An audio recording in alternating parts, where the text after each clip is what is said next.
This mastery session is all about a method to times 100 your productivity. And there are a handful of simple habits that you can incorporate into your life that will just save you absolutely gallons of time. What if I told you waking up at 5 a.m. was the key to success? How I stay productive 99% of the time. How I'm able to accomplish more in a day than what most people are able to accomplish in a week. I'm going to be sharing 11 healthy habits to officially get you out of your lazy girl era and enter your productive, thriving era. Discipline.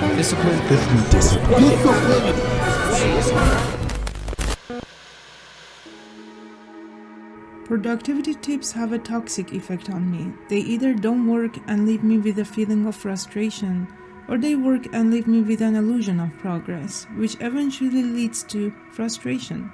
Why do these well-intentioned productivity tips often disappoint rather than inspire? When I was researching for material for this video, I came across so many productivity videos. Ironically, my initial intention was not to get advice from these videos, but I found myself drawn to them. There are all sorts of advice, from waking up as early as possible, as if success only happens in those ungodly first few dark hours of the day, to how to discipline yourself to save a few hours in a day, or how to make a list for this and that. The thing was that after watching these videos, I was left with a strange feeling of anxiety. I sat down with the feeling for a moment. It was a feeling of not measuring up, a feeling of failure. I don't wake up at 4 a.m. or even 6 a.m. I don't have a daily to-do list, although I have tried so many times, so many different methods of making lists. I don't have any hacks for squeezing 3 more hours out of the day. I cannot get myself motivated to do things if doing them does not feel right to me. I cannot ignore my emotional status and be a productivity machine. How I stay productive 99% of the time. Watching those videos just made me feel inadequate. Some of these productivity experts are indeed very honest about the extent their tips work, but most of them usually transfer the message that they have found the secret to success, and all you need to do is to follow their example. The problem is that most often, after a rush of adrenaline and a gleam ray of hope, these tips leave you frustrated.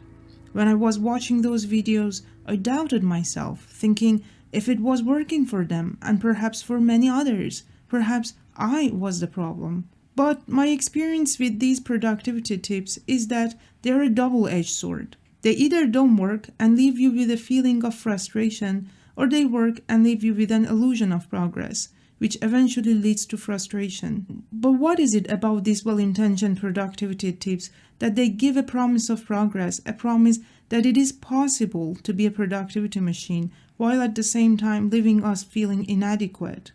What do they miss? In this video, I will answer this question by drawing insights from Carl Jung about the problem of living by way of examples. Woe betide those who live by way of examples. Life is not with them. If you live according to an example, you thus live the life of that example. But who should live your own life if not yourself? Carl Jung, The Red Book. Why do productivity tips often don't work? The answer lies in the fact that many of these tips prescribe a one-size-fits-all approach. The majority of productivity tips are designed around a formula. If you do X, success is guaranteed. These productivity experts make bold and enticing claims about how to be successful, how to be a morning person, how to excel in studies, how to achieve unwavering discipline. Their underlying message is usually something like, "I've discovered the secret to success, just follow my lead." The ironic thing is that what most of these productivity experts usually and actually produce is content about productivity. But regardless of this, the truth about most productivity tips is that they don't always work for everyone. I personally have spent hours reading books and watching videos, hoping to find the magic formula that would lead me to a consistent writing routine.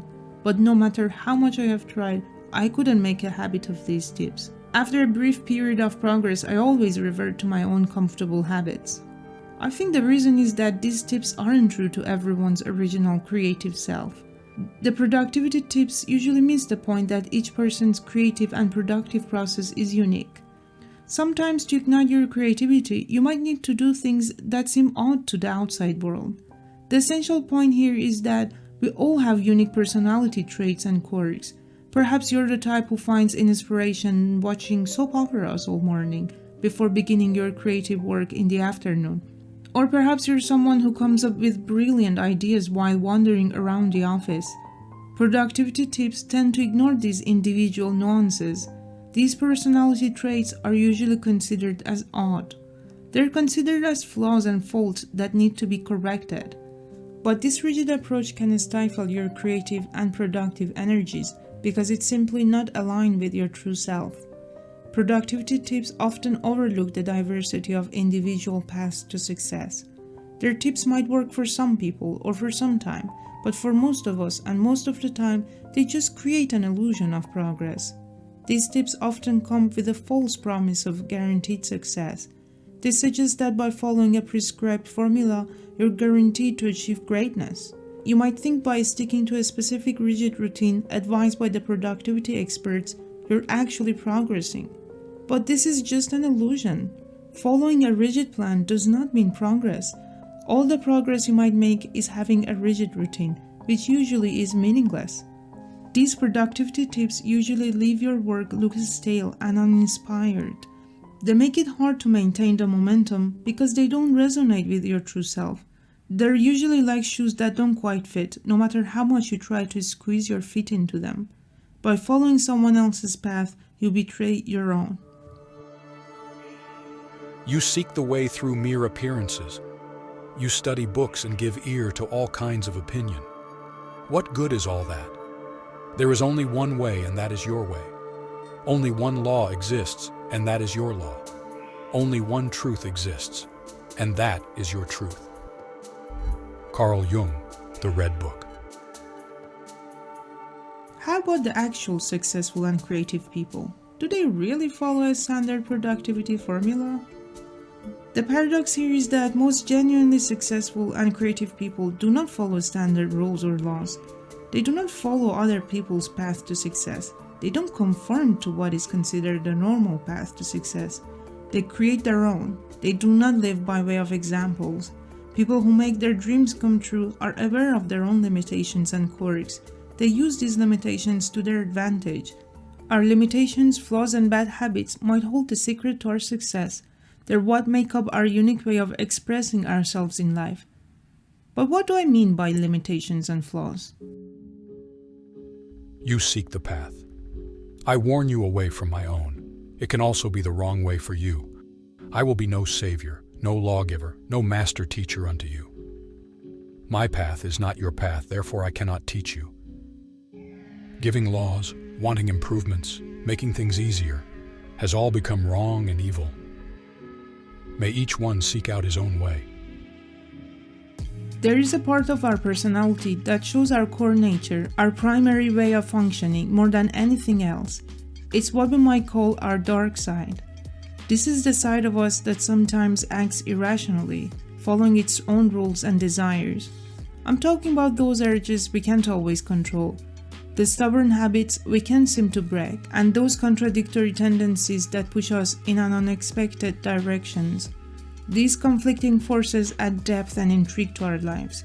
Surprisingly, these impulses, habits, and contradictions provide the energy that makes our lives unique and keeps us going forward. Understanding and accepting your dark side, the repressed part of yourself, takes courage. It is not accompanied by positive and happy energies. Going against the flow is usually accompanied by isolation. It can be daunting. But how can you create a routine if not by understanding and accepting your personality? This video is not supposed to give an already made method to help you achieve unwavering success. There is no method that can guarantee your success. But the aim here is to encourage you to create your own way, your own method. Be the example you want to follow. The aim here is to bring attention to the value of your so-called odd habits. Some questions might help you to understand what I mean by your odd habits. Do you have work habits that you've pushed down in an effort to fit in and be like everyone else? Is there an activity you enjoy, like sleeping, watching TV, fishing, listening to music, that actually gives you a burst of energy, even though you sometimes feel like you shouldn't do it? Have you struggled with certain aspects of your personality, thinking they were wrong, and tried to change or hide them? Have you given up on pursuing something in areas of life that might seem unimportant just because someone once told you it wasn't worth it? Accepting the potential value of our odd traits doesn't mean we should keep causing harm to ourselves or turn a blind eye to harmful habits. The idea is that we step back and look at our behaviors from a higher perspective, trying to realize what they reveal about us and what role they play in the big picture of our personal journey.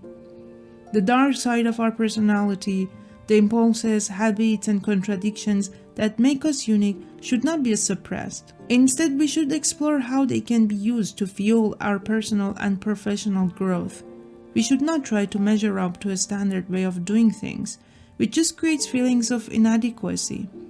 By understanding and accepting our own quirks, we can put an end to the inner battle and allow these traits to contribute to our journey toward creativity and productivity. In the end, success is not about following a rigid set of rules or adhering to a specific formula. It's all about embracing our individuality, recognizing the value in our own unique traits, and forging our own path toward personal and professional fulfillment. As Carl Jung wisely said, The way is within us, but not in God's, nor in teachings, nor in laws. Within us is the way, the truth, and the life. May each go his own way.